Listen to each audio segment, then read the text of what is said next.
Hello students, I am Professor Neeta Fulchanda Gaikwad. Welcome back in our free education channel English Master. So students, in today's lecture, we are going to learn poem number 2.3, There is Another Sky, brainstorming session, question number A1 to A9. So आज की इस brainstorming series में हम जो आपकी 2.3 की poem है, unit number 2, 2.3 poem, there is another sky के सारे क्वेश्चन के आंसर्स मैं आपको बताऊंगी question number A1 to A9 okay with explanation in Hindi. So channel को लाइक शेयर सब्सक्राइब कीजिएगा and yes of course thanks a lot for your love and support to our English master channel. Keep supporting. So let's start. Let me take the pointer. Okay, this is the question number A1. A1 में का first question है, Imagine your younger sister is not paying attention to her studies and is seen wasting time playing games on her cell phone. यानी कि आपको ऐसे समझ में आ रहा है कि आपकी जो यंगर सिस्टर है, यंगर यानी छोटी बहन, यंगर सिस्टर यानी छोटी बहन, एल्डर सिस्टर यानी बड़ी बहन, कि आपकी छोटी बहन पढ़ाई में ज्यादा ध्यान नहीं दे रही है और मोबाइल पे ज्यादा गेम खेलने में वो टाइम दे रही है, टाइम अपना वेस्ट कर रही है. Suggest some ways that will help her to concentrate on her studies and overcome her bad habit.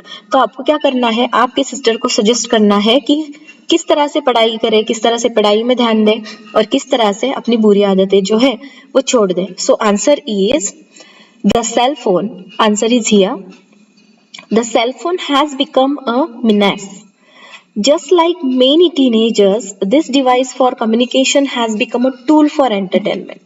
यानी कि क्या हो चुका है कि ये जो सेल फोन है, तो ये इससे जो अभी ये जो यंग जनरेशन है, ये क्या हो रही है, ये यंग जनरेशन बर्बाद होती जा रही है because there are so many things कि social media, this is the main reason behind it, कि उसके चलते हुए बच्चे जो है पढ़ाई में ज्यादा ध्यान नहीं दे रहे हैं, उसके बाद बड़ों की नहीं सुन रहे हैं, देन इसका जो परिणाम होता है वो उनकी स्टडी पे निकल आता है. तो इससे रिलेटेड आप अपनी बहन को जो है बोल रहे हो कि the cell phone has become a menace, यानी कि खतरा बन चुका है cell phone. Just like many teenagers, this device for communication has become a tool for entertainment. You too have become a victim of this craze. और आप अपनी sister को बता रहे हो कि तुम भी इस जाल में फंस चुकी हो.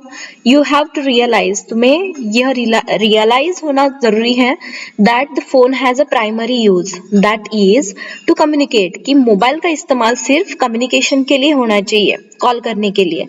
The secondary use is as an entertainment. दूसरा उसका जो इस्तेमाल है वो एंटरटेनमेंट के लिए, कि थोड़ा बहुत थोड़ी देर आपने देख लिया, that's it. Recreation is only after once primary duties are done. जब तुम्हारा कम्युनिकेशन हो जाएगा उसके बाद तुम जो काम करना है वो बाकी का कर सकते हो. स्टूडेंट्स प्राइमरी ड्यूटी, किसी भी विद्यार्थी की पहली जो अहमियत होनी चाहिए is to complete all daily studies. पहले उन्हें अपना पूरा होमवर्क कंप्लीट करना चाहिए. Now everyone can have only limited time for recreation और leisure, so allocate a time slot of 30 to 40 minutes every day for leisure. यानी कि क्या है कि हर एक बच्चे को क्या होता है कि पहले उनकी फर्स्ट प्रायोरिटी रहनी चाहिए कि उन्होंने क्या करना चाहिए, पहले अपना जो होमवर्क है वो पहले आप कंप्लीट करो. उसके बाद फिर आपको अगर मोबाइल का इस्तेमाल करना है तो आप कर सकते हो. और यहाँ पे देखिएगा, what is the meaning of leisure. This is the shorter working hours means that people have more leisure. यानी कि क्या होता है, समय जिसमें काम नहीं करना होता, खाली समय या फिर फुर्सत, लाइक दिस, कि उसके बाद फिर आप 30 to 40 minutes every day for leisure. हर दिन 30 से 40 मिनट तक आप एक फुर्सत निकाल कर बाकी का काम कर सकते हो. यानी कि फॉर एग्जाम्पल मोबाइल का यूज करो, लेकिन उसके अलावा आप क्या करो, आपके काम को प्रायोरिटाइज करो. You could use that time to take short breaks 2 or 3 times. देखिए यहाँ पे, you must have a plan to complete your daily studies. हर रोज की पढ़ाई कंप्लीट करने के लिए आपके पास कुछ ना कुछ तो एक प्लान होना चाहिए, टाइम टेबल बनाना चाहिए. यू नीड टू प्लान, और आपको क्या करना चाहिए कि टाइम टेबल बनाना है. I think you are playing games on the mobile to escape from work. और यही काम नहीं करने के लिए आप क्या करते हो कि मोबाइल पे ज्यादा गेम खेल रहे हो. Please draw up a time for homework. तो आपने क्या करना चाहिए, टाइम टेबल बनाओ कि होमवर्क के लिए कितना टाइम आप दोगे, रिवीजन के लिए कितना टाइम दोगे, सेल्फ स्टडी कितना करोगे, recreation and so on. Then you will know the amount of work to be covered and how precious time is.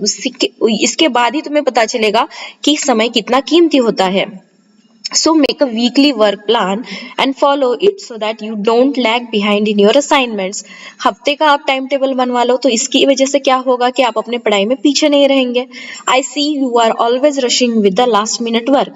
और मोबाइल के चलते ये सिस्टर अपने सिस्टर को बता रही है, छोटी बहन को बोल रही है कि मेरे ध्यान में ये आ रहा है कि लास्ट मिनट में आप भागम भाग करते हो होमवर्क कंप्लीट करने के लिए.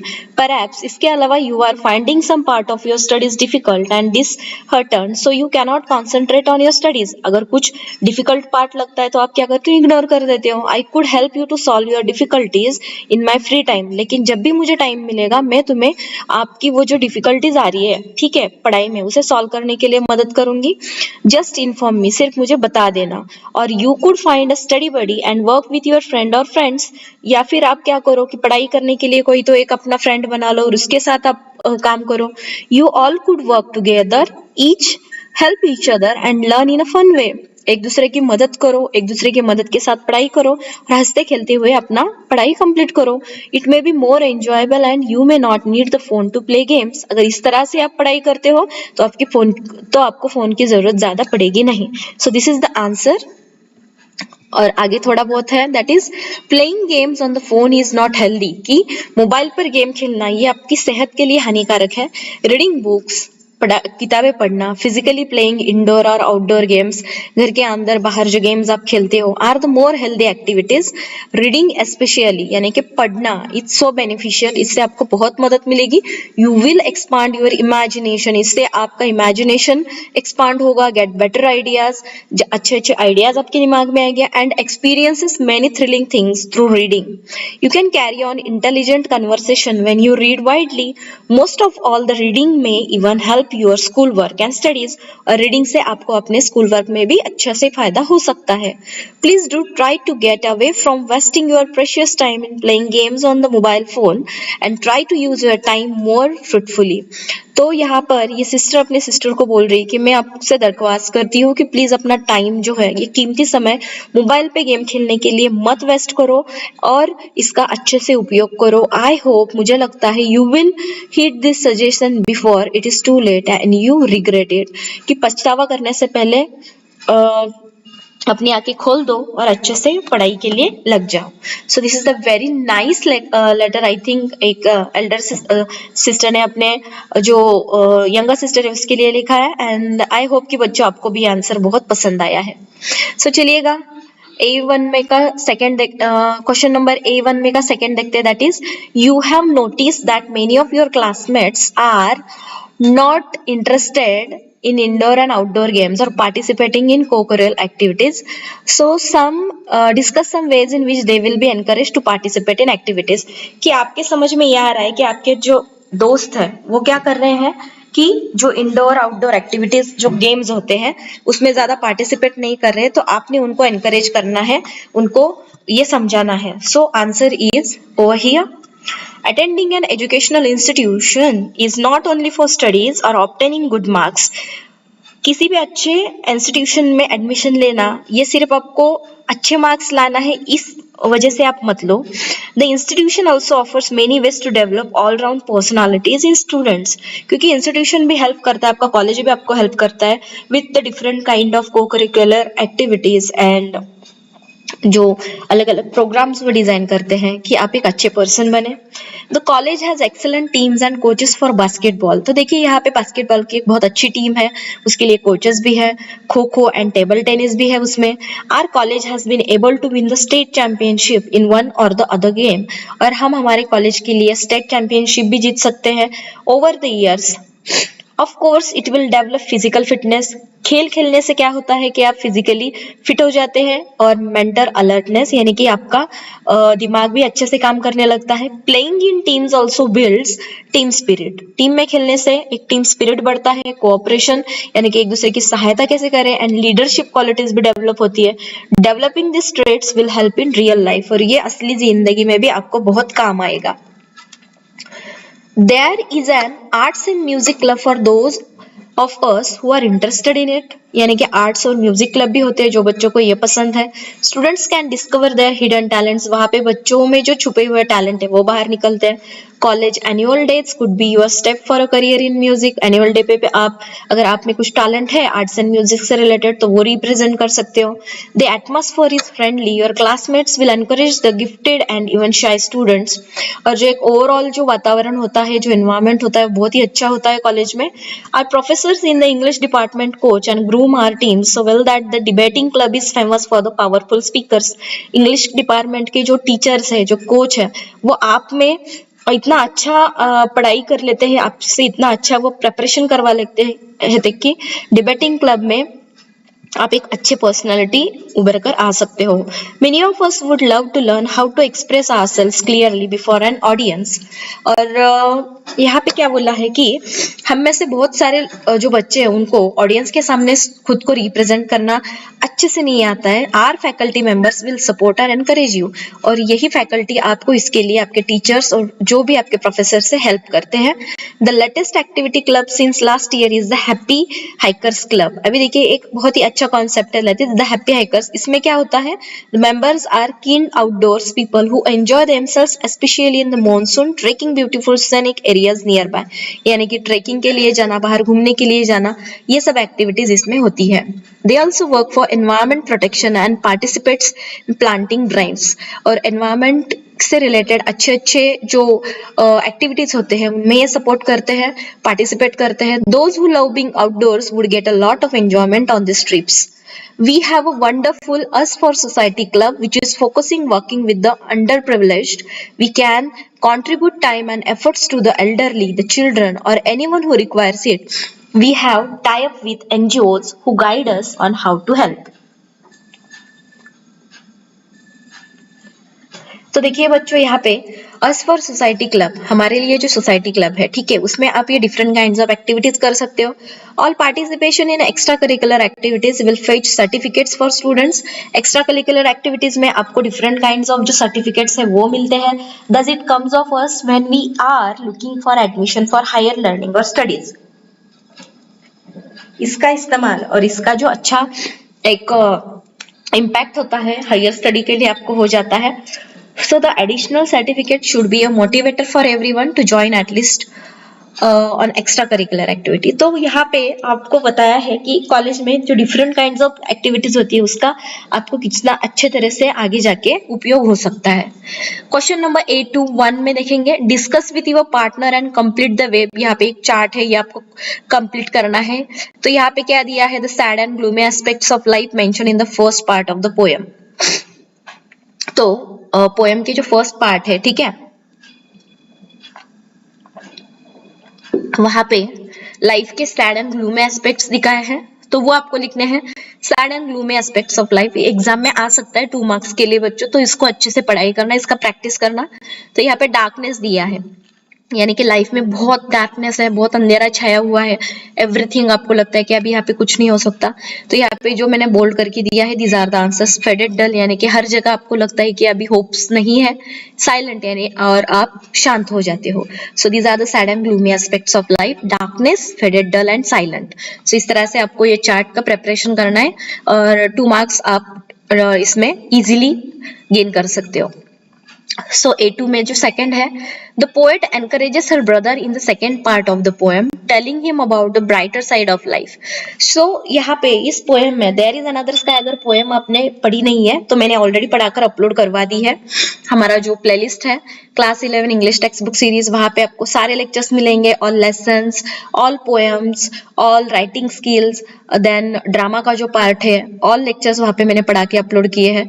तो इसमें क्या है, जो पोएटेस है जो अपने ब्रदर को बताती है कि जिंदगी बहुत अच्छी है जीने के लिए. Discuss with your partner and make a list of the expressions in the poem that mean encouragement. So आपको ढूंढ के निकालने से कौन से वर्ड्स है जो इंस्पायर करते हैं, एक्सप्रेस एनकरेज करते हैं. सो यहाँ पे देखिएगा फर्स्ट दिया है that is brighter garden. Brighter garden means what, कि जहाँ पे सब कुछ अच्छा अच्छा है, उसके बाद बी हमने लिया यहाँ पर अनफेडिंग फ्लावर्स। अनफेडिंग फ्लावर्स यानी कि ऐसे फ्लावर्स है जो कभी मुरझाते नहीं, जिससे देख के आपको सिर्फ और सिर्फ प्रसन्नता मिलती है। नंबर सी हम ऑफ ब्राइट बीज, और आपको जो ब्राइट बीज है, जो गुनगुनाती हुई जो बीज है, उनका क्या हमिंग यानी कि गुनगुनाना आपको सुनाई देता है। So these are some good things encouragement के लिए जो थिंग्स है यहाँ पे दिए गए हैं। So number B and C these are the answers. A already आपका प्रिंटेड है। सो देखिएगा number 3, the poet has described to different shades of human life using imagery of various forces of nature in the poem. Pick out the terms or phrases that describe them. Complete the table given below. One side is done for you. देखिएगा nature में जो ये words आए हैं, सो उसके feelings आपको यहाँ पे कंप्लीट करने हैं। तो फर्स्ट फेडेड फॉरेस्ट के लिए क्या आया है? Sad and gloomy. Faded forest यानी कि जहाँ पे सिर्फ आपको दुख और दर्द ही मिलेगा। साइलेंट फील्ड्स यानी क्या? Dullness, loneliness. साइलेंट फील्ड्स यानी अकेलापन की, जहाँ पे कोई भी नहीं है। डार्कनेस का मीनिंग क्या है? डार्कनेस का फीलिंग क्या आया है? होपलेसनेस और डिप्रेशन की, कुछ भी आशा नहीं है, ऐसा लगता है कि सब खत्म हो चुका है।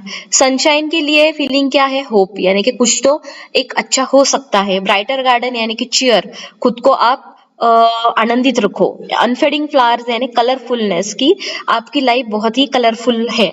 बी हम यानी लाइवली साउंड की, सब कुछ अच्छा होने वाला है। So these are the nature and feelings. ये चार्ट मैंने यहाँ पर कंप्लीट करवा दिया है, ये भी 2 मार्क्स के लिए आ सकता है। सो अभी हम देखेंगे fourth, the poem expresses feelings of serenity. Pick out expression from the above poem that express the same. Serenity means what, कि कुछ तो अच्छा है कि वो जो पोएट है, जो हमारी पोएटेस है, so she is trying to tell her brother that everything is fine over here, और तुम जल्दी से लौट कर आ जाओ। सो इसके लिए आपको यहाँ पे पता होना चाहिए कि सेरेनिटी का जो मीनिंग होता है वो है शांति, ठीक है। सो यहाँ पे उसके लिए कौन से लाइंस आए हैं?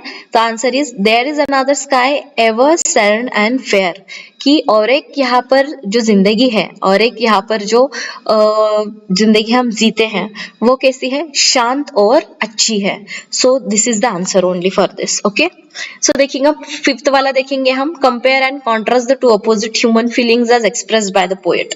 सो यहाँ पे two contrast opposite human feeling जो है, वो जो पोएटेस ने यूज किया है, वो हमें यहाँ पे देखना है। So answer is the poet describe that the garden there wherever her brother is to be in darkness।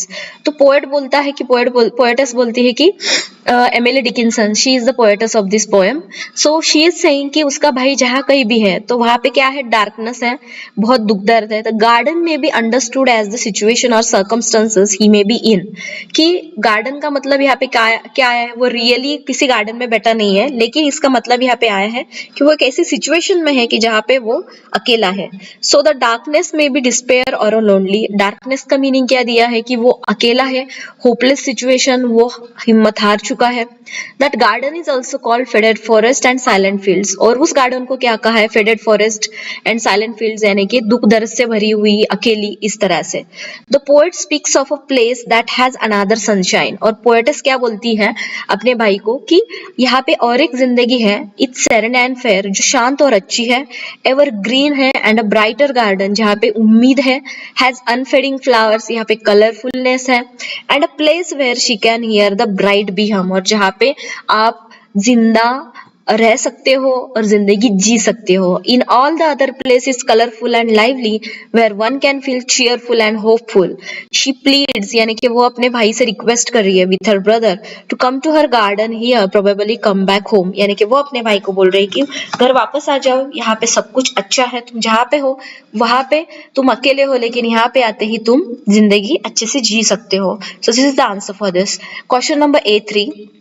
Never mind faded forest Austin, the word used means dim or faint, ठीक है। never mind faded forest Austin, तो ये जो line है इसका मतलब क्या है कि सब जो है जहाँ पे तुम हो वहां पे अगर कुछ दिक्कतें तुम्हें आ रही है, so it's okay.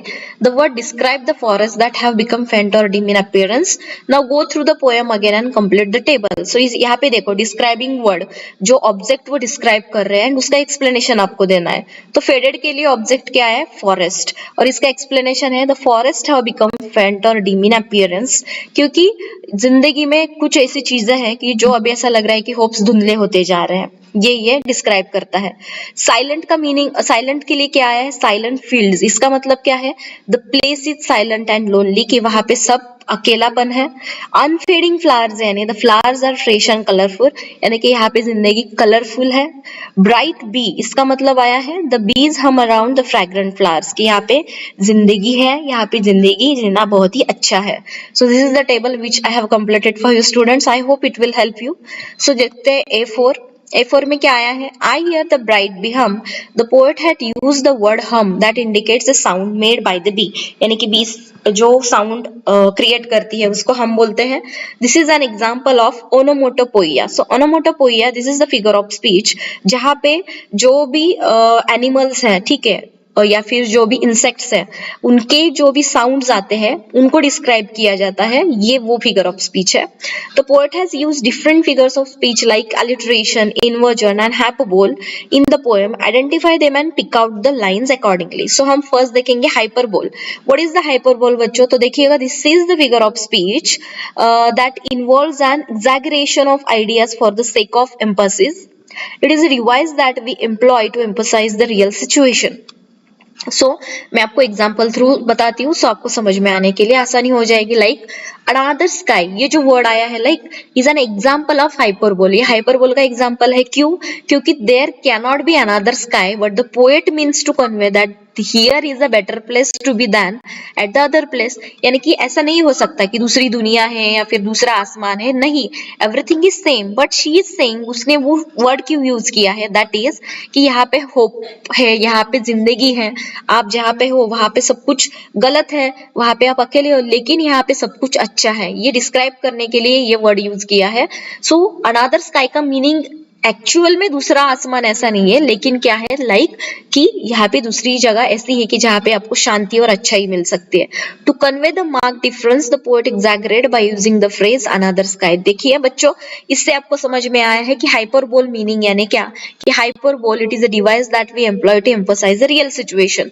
Real situation बताने के लिए हम ऐसे वर्ड्स यूज करते हैं कि जिसका एक्चुअल मीनिंग तो अलग रहता है, लेकिन रिलेट करने के लिए जो सिचुएशन है वो आपको यहाँ पर एक्सप्लेन करना पड़ता है.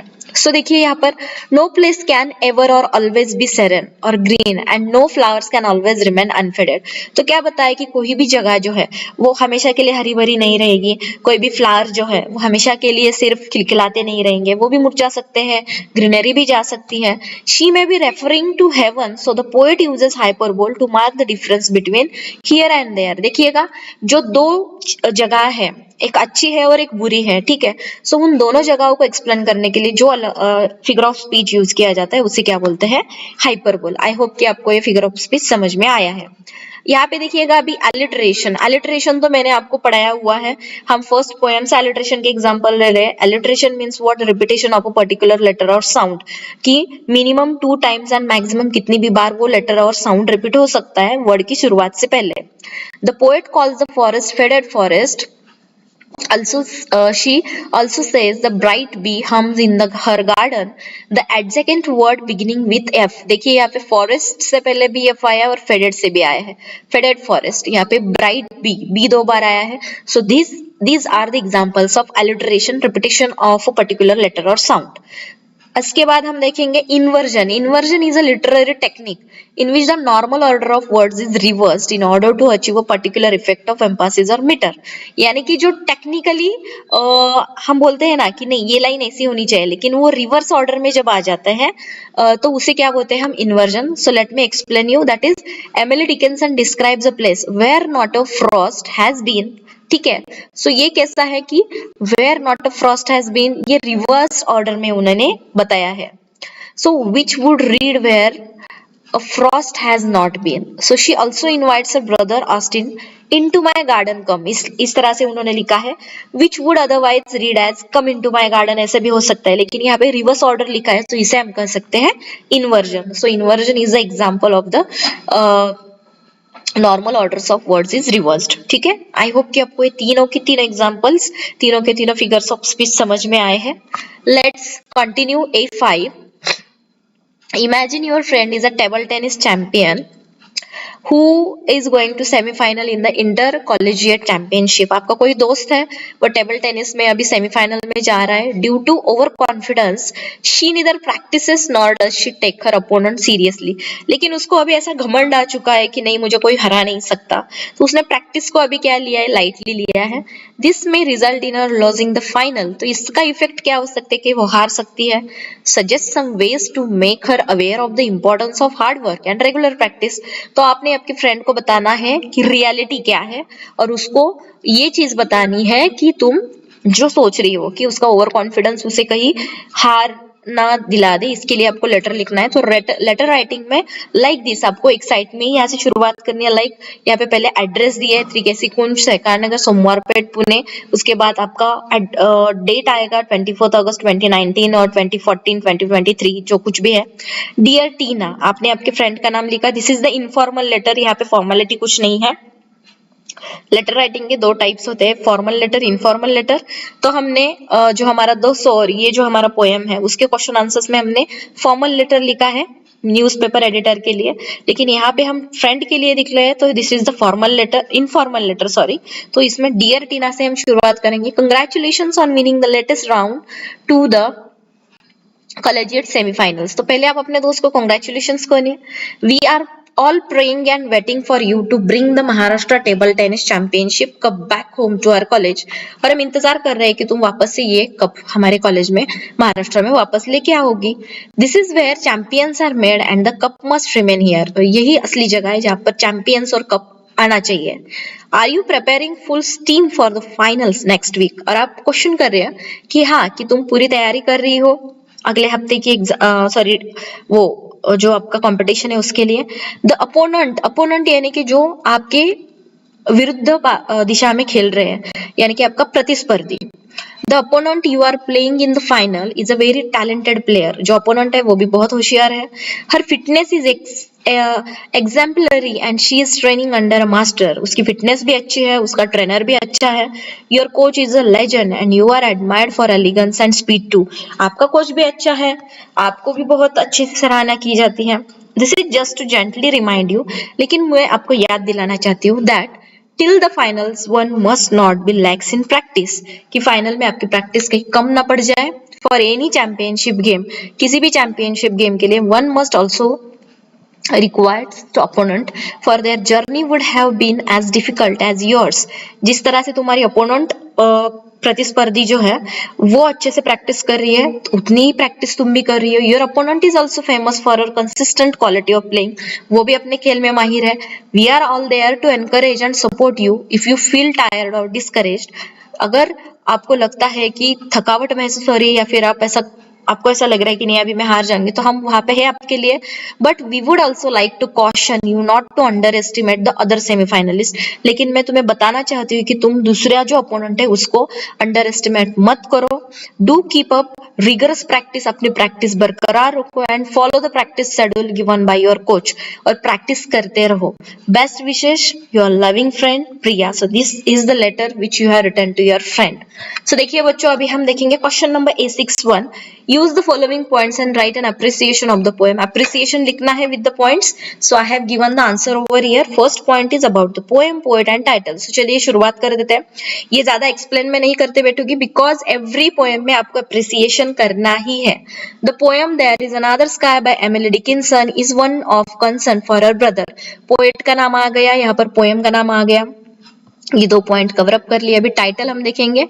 It indicates that he is away elsewhere and may be going through dark times. कि ये जो पोएम है ये एमिली डिकिंसन ने अपने ब्रदर को लिखा हुआ एक खत है, और इस पोएम से हमें पता चलता है कि उसका भाई कहीं जहाँ पे भी है वहां पे टफ सिचुएशन में है। The poet speaks of a better place, hopeful and cheering, to which she suggest he should come back. और जो पोएटेस है वो अपने भाई को वापस बुला रही है। The words inspire hope and encouragement to return. और इस तरह से वो अपने भाई को बुला रही है कि वो वापस आ जाए, इसलिए वो अच्छे अच्छे वर्ड्स वहां पे यूज कर रही है। सेकेंड है theme. The theme is one of comparison of excuse me students, the theme is one of comparison of, यहाँ पे देखिएगा जो थीम है कंपैरिजन ऑफ टू प्लेस। ठीक है कि दो जगह पे यहाँ पे कंपैरिजन दिया है। One is gloomy, dim, colourless and lonely. एक जगह ऐसी है जहाँ पे उसका भाई की वहां पर सब होप्स खो चुका है वो। The poets brother may be in a place like this. She describes the serene evergreen little forest under another sky with fresh flowers and humming bees. It is untouched by frost and she tells him to come here. और वो अपने भाई को बोल रही है कि दूसरी जगह यहाँ पर बहुत अच्छी है जहाँ पे सब चीजें अच्छी अच्छी है, तो वापस आ जाओ। This is the theme of this poem. Let's check the point number 3, poetic style, language, poetic devices जो पोएम में यूज किए हैं। That is the poem is a Petrarchan sonnet. ये जो पोएम है this is a Petrarch sonnet. The octave describes the cold faded forest while the sestet speaks of the warm welcoming place, the poet's little garden. This kind of sonnet may have the rhyme scheme, जो यहाँ पे जो rhyme scheme है like ABBA, ABBA, CDE, CDE और CD, CD, CD। इस तरह से आपको rhyme scheme भी लिखना है। There may be variations also. In this poem, the rhyme is apparent clear in several instances and is slanted in other cases. Dickinson often use slant rhyme, यहाँ पर slant rhyme भी use किया है। This means, इसका meaning है that sometimes the words at the line end do not rhyme exactly but only approximately. Number 4, special features जो दिए हैं। When the poet refers to another sky and another sunshine, the reader could interpret it as another world. So दूसरा कोई दुनिया है, यहाँ पे ये नहीं बता रही है वो। One wonders if the poet is describing heaven, where it always serene, green and frost has not touched the flowers which never fade. The idea is only hinted at and we cannot be sure. कि वो बताने की कोशिश कर रही है कि अच्छे लोग जहाँ पे रहते हैं यानी कि ऐसी भी एक जगह है जहाँ पे मैं हूँ तो आप वापस आ जाओ। These are the special features given in this poem. Number 5, message, value, morals in the poem. देखिएगा, the poem could be a message of hope. यहाँ ये जो पोएम है इससे आपको क्या मिलता है? होप का मैसेज मिलता है। It is a poem to entice the poet's brother back home. वो अपने भाई को घर वापस बुला रही है। It is a message to her brother who is away and would encourage him not to give up in case he was in despair. वो बता रही है अपने भाई को कि तू चिंता मत कर, टेंशन मत ले, वापस घर आ जा, यहाँ पे सब कुछ अच्छा है। This shows the poet was concern about the wellbeing of a sibling. और इसकी पोएम से हमें यही पता चलता है कि उसका अपने भाई के प्रति जो प्यार है वो कितना ज्यादा तरीके से, अच्छे तरीके से उसने बयां किया है। Number 6, your opinion about the poem. So ये आपको अपनी लैंग्वेज में लिखना है। So you need to write like this, the poem is short and is not difficult to understand. Poem छोटी है, समझने के लिए ज्यादा डिफिकल्ट नहीं है, but there seems to be layers of meaning. लेकिन उसमें बहुत सारे मीनिंग छुपे हैं, the immediately obvious meaning and then the figurative interpretation if we look more deeply. So this is the answer बच्चों। अभी हम पढ़ेंगे number 2, write summary of the poem with the help of the points given below. Summary लिखना है आपको। ये भी आपको 4 मार्क्स के लिए आ सकता है और अप्रिसिएशन तो कंफर्म होता है 4 मार्क्स के लिए। सो अभी हम समरी देखेंगे with the point number 1, title. The title there is another sky at first seems impossible. How can there be another sky? Then we feel it could mean another world, not the earth. यानी कि हमने ऐसा सोचना चाहिए कि शायद वो haven के बारे में बता रही है, ना कि दूसरी दुनिया के बारे में बता रही है, दूसरी अर्थ के बारे में बता रही है। Introductory paragraph about the poem, type, nature और टोन। जो यहाँ पे आपको एक्सप्लेन करना है। So you need to write like The poem is a message to the poet's brother Austin. उसके ब्रदर का नाम है Austin, whom she seems to be comforting in a time of despair. जो अपने भाई को दिलासा दे रही है जब वो तकलीफ में है तब. The poem is a petrarch sonnet comprising an octave and sestet. So sonnet, petrarch sonnet, ये जो एक पोएट का पोएम का जो एक प्रकार रहता है, सो उसमें ऑक्टेव एंड सेस्टेट का जो कॉम्बिनेशन होता है वो है यहाँ पे. The rhyme scheme is intermittent and it means that sometimes the word at the times not clear. The poet maintains a tone line and do not rhyme exactly but only optimism and cheer. So main body में क्या है, central idea gist of the poem, that is Emily Dickinson tells her brother Austin that there is a little garden that is not faded, dark and silent, it is under another sky. So वो अपने भाई को बुला रही है, बोल रही है कि यहाँ पे एक बहुत अच्छी दुनिया है, another sunshine है and is evergreen, जहाँ पे दुख दर्द कभी आएगा नहीं. It is scented with flowers, यहाँ पे फूलों की खुशबू है, and has bee humming, और यहाँ पे तुम्हें बीज का हमिंग सुनाई देगा. She entices Austin to return to this garden, और अपने भाई को बुला रही है. नंबर 4 कंक्लूजन, ओपिनियंस, व्यूज और अपील में आपको लिखना है the poem There is another sky by Emily Dickinson is a sonnet. ये क्या है, सोनेट है. Its message to a brother is clear, giving him hope and cheer. The reader understands that the poet offers optimism to her brother Austin's despair. वो अपने भाई को दिलासा दे रही है, वो भाई को अपने घर पे वापस बुलाने के लिए इस तरह से बहुत अच्छी अच्छी चीजें उसे बता रही है. सो नंबर 3 हम देखेंगे, let's compose a poem, 2 lines are given, add 2 of your own. So इस तरह से आपको पोएम कंपोज करने के लिए भी 2 मार्क्स मिलते हैं बच्चों. So this is also important question. तो देखिएगा, there is another sky ever serene and fair, और आगे आपने पोएम में का कॉपी नहीं करना है, अपने दिमाग से कुछ लिखना है. Like The setting sun has colored a dye as he sinks into his lair. Like this मैंने यहाँ पे 4 लाइन्स दी है, आपने सिर्फ ये भी किए और आंसर में लिखे एग्जाम में, तो भी आपको 2 आउट ऑफ 2 मार्क्स मिल सकते हैं. देखिए यहाँ पर दिखते हैं number 4, that is given below is the poem blue sky by Mark Hasting. अभी मार्क हास्टिंग का जो ब्लू स्काई जो पोएम दिया है, like blue sky above me, blue sky below me, blue sky all around and as far the eye can see, I have risen and without even having to try, I have reached beyond my grasp and I have touched the sky. Mark Hastings. तो आपको इस तरह से गोल गोल नहीं लिखना है, लेकिन you can add any colour of object of your choice and right a poem of 4 lines. तो चलिएगा, इस तरह से अपने एक पोएम मैंने यहाँ पे तैयार की है. Like this is the answer, Rat race above me, rat race below me, rat race all around. बहुत ही अच्छे पोएम है ये कि rat race above me, rat race below me, rat race all around, and as far the eye can see, I have risen and without even having to try, I have reached beyond my grasp and I have touched the sky. This is the very interesting poem बच्चों, आपको भी पसंद आएगी. You will get 2 out of 2 marks for this question also. So देखिए A7 यहाँ पे देखेंगे. अभी राइटिंग स्किल का क्वेश्चन है. Write a letter to your younger sibling making him or her aware of various man-made and natural disasters and encourage him or her to join all the programs, campaigns, drives, etc. in school or in your locality. So आपको आपका जो younger sibling है, यानी कि जो छोटा भाई बहन अगर है, तो उनको क्या करना है कि natural disaster यानी कि जो भी प्राकृतिक आपत्ति आप जिसे बोलते हो, so उसके बारे में आपको क्या करना है, उसे कुछ तो इन्फॉर्मेशन भी देनी है और एनकरेज करना है कि अलग अलग कैंपेन प्रोग्राम्स वो ज्वाइन करें. सो लेटर राइटिंग के लिए लाइक दिस आपको यहाँ से शुरुआत करनी है. यहाँ पे हमने एड्रेस लिखा 211 जीवन रक्षा कृपा कॉलोनी मुंजल नगर मुंबई. यहाँ पे पिन कोड दिया है, पे हमने डेट लिख दिया 24 अगस्त 2019. आप कोई भी डेट डाल दो. और यहाँ पे this is the informal letter again, because अपने भाई बहन को आप लिख रहे हो. सो डियर रेनू, यहाँ पर एक सिस्टर अपने सिस्टर को लिख रही है. That is, congratulations on your topping the physics paper in your class. तो पहले तो हम congratulate करेंगे कि तुम्हें ढेर सारी बधाई कि तुमने फिजिक्स में टॉप किया है. I am so proud of you that you are focused on your work and are working hard. मुझे बहुत खुशी है कि तुम अपने काम पे ध्यान दे रही हो. When do the school holidays for the festival season begin? और आप पूछ रहे हो कि स्कूल के हॉलीडेज जो है फेस्टिवल सीजन के लिए कब स्टार्ट हो रहे हैं. Hope you will be home for the festival. मुझे आशा है कि तुम फेस्टिवल के लिए घर पे रहोगी. Renu, I was wondering if you knew about the various natural and man-made disasters taking place around the world. मुझे तुम्हें कुछ चीजें बतानी है, like man-made disasters और जो वेरियस नेचुरल कैलामिटीज है उसके बारे में।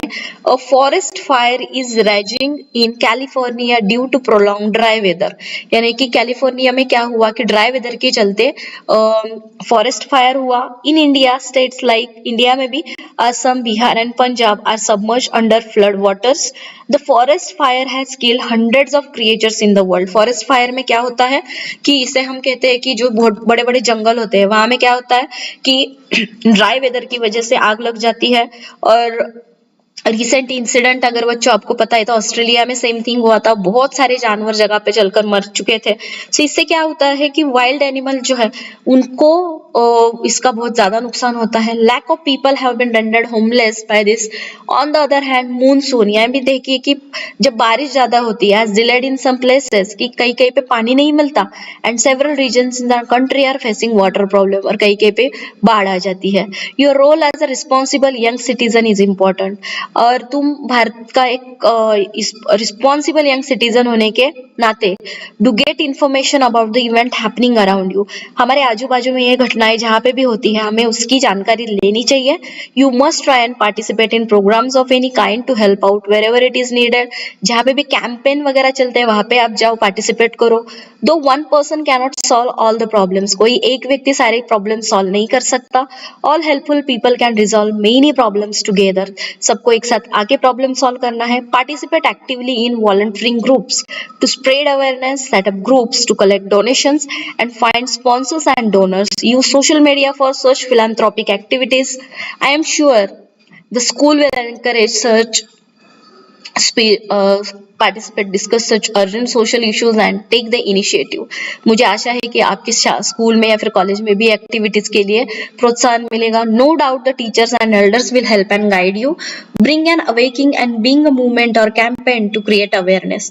Call upon your friends for ideas and motivate them too. Then you can all find the enthusiasm to fire things up into action. I am hoping to see you join or launch something worthy soon. Love and best wishes. Yours affectionately, Kiran. So this is the letter जो मैंने आपको यहाँ पे बताया। जल्दी देखते हैं question number A8। The poem describe the beauty of nature. इस पोएम में नेचर की ब्यूटी डिस्क्राइब की है। Make a list of the words that are related to nature, environment and forest. One is done for you like this. Forest department क्या काम करता है? Like forest department forest officer रहते हैं, rangers रहते हैं, right? They are working for the forest area. Botanist जो है, बोटानिस्ट यानी कि फ्लोरा कंजर्वेनिस्ट, और जूलॉजिस्ट जो है वो सफारी और जू गाइड का काम करते हैं। वेटरनरी डॉक्टर क्या करते हैं? Caring for all kinds of animals. जो एनिमल्स के डॉक्टर है उनको आप कहेंगे वेटरनरी डॉक्टर।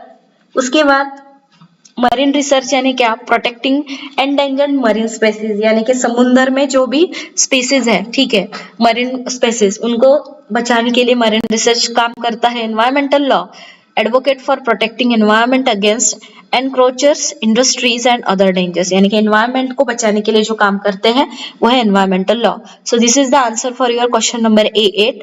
अभी मैं तुम्हें बताऊंगी बच्चों answer for the question number A9। ये आंसर आपको कहीं पे भी नहीं मिलेगा, ओनली इंग्लिश मास्टर जो हमारा यूट्यूब चैनल है। This is the free of cost educational channel. We are not charging any single rupee from any student. So जो भी चैनल पे लेक्चर्स है वो सब फ्री ऑफ कॉस्ट में आपको मिलेंगे।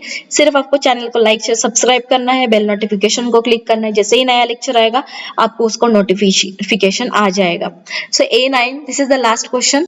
प्रोजेक्ट यहाँ पे जो आपको बनाना है, the road not taken by Robert Frost and Oh Captain, My Captain, this is the poem written by Walt Whitman, are inspirational poems. Search these poems on the internet and write down your opinion about the poems in your notebook. So बच्चों देखिएगा, जब आप 12th में जाओगे तो वहां पे आपको ओ कैप्टन माय कैप्टन ये पोएम पढ़ने के लिए मिलेगी। This is in your portion, Walt Whitman की poem. But the road not taken ये आपको टेक्स्ट बुक में पढ़ने के लिए नहीं आएगा, लेकिन आप पढ़ सकती हो गूगल पे ऑनलाइन। सो इसके लिए आपको क्या करना है, इसका समरी लिखने के लिए बोला है, right? So I have given the answer for you. The road not taken का आंसर है, it describes the situation of someone who is standing at a road with a diversion, यानी कि एक बंदा रास्ते पे खड़ा है। सो उसके बारे में इंफॉर्मेशन इस पोएम में दी है। Like this diversion is an example for real life situation. We occasionally encounter situations in life where we must make difficult choices. हमारी जिंदगी में ऐसे बहुत सारे मोमेंट्स आते हैं कि जहाँ पे आपको डिफिकल्ट चॉइसेस करनी पड़ती है. We were unable to determine what is good और बैड फॉर, और हमें पता ही नहीं चलता कि हमारे लिए अच्छा क्या है और बुरा क्या है. We make a decision based on our hopes and ambitions, और हम हमारे होप्स एंड एम्बिशन से रिलेटेड डिसीजंस लेते हैं. वी बिलीव, हमें लगता है that if we do not pursue accomplishments we will have the opportunity to change and begin again. So हमें लगता है कि कोई भी चीज अगर नहीं हो रही है तो वापस से हम उस पर अच्छा काम करके उसे अच्छी बना सकते हैं. हाउएवर, लेकिन we travel too far and end up regretting it, लेकिन हम क्या करते हैं, बीच में ही होप छोड़ देते हैं. Also because of that one decision we may become extraordinary individuals. क्योंकि क्या होता है, जब भी आप, फॉर एग्जाम्पल, अगर आप अभी क्लास 11 में आपने डिसाइड कर लिया कि नहीं मुझे अच्छी पढ़ाई करनी है और अच्छा स्कोर लाना है, तो अगर आपने पढ़ाई बीच में छोड़ दी तो it's not possible to achieve your goal. लेकिन अगर आपने अच्छे से पढ़ाई किया, टाइम टेबल बनाया, सो इट इज, वो आपके लिए आप एक एक्स्ट्रा ऑर्डिनरी अचीवमेंट हो जाएगी. दस the summary of the road not taken focuses on making wise decision in life. और ये पोएम से हमें सीखने के लिए मिलता है कि अपनी जिंदगी में आप अच्छे डिसीजन ले लो. O captain my captain, this is the poem written by Walt Whitman. तो इसमें आपको क्या पढ़ने के लिए मिलेगा बच्चों?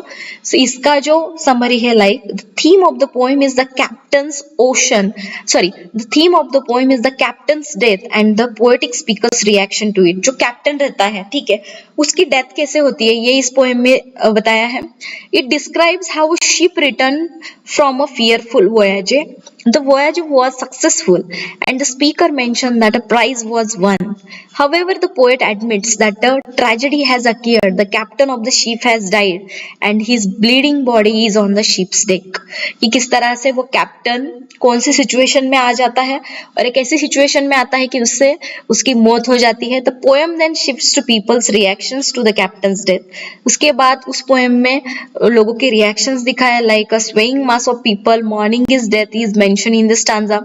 The speaker describes the sights and sounds of mourning, यानी कि किसी की मौत पे जो रोते हैं, लाइक ये चीजें बताई है, such as flower bouquets, pealing bells, waving flags and bugle calls. The poem then return to the captain's description. The captain's body in contrast to the noisy reaction of the crowd is lifeless, pale and still, with no pulse nor will. यानी कि जब इंसान कोई मरता है तो उसमें कुछ नहीं बचता, कि उसमें पल्स नहीं बचते, कुछ विल नहीं होता, लाइफलेस हो जाता है. Despite the fact that the voyage was successful, the poet continues to mourn the captain's death. So इस तरह से आपको इस पोएम में कुछ अच्छा सीखने को मिलेगा. So this is the summary of this two poems, और आई होप कि it will help you to score in your exam. So अच्छे मार्क्स आप लाओगे जरूर.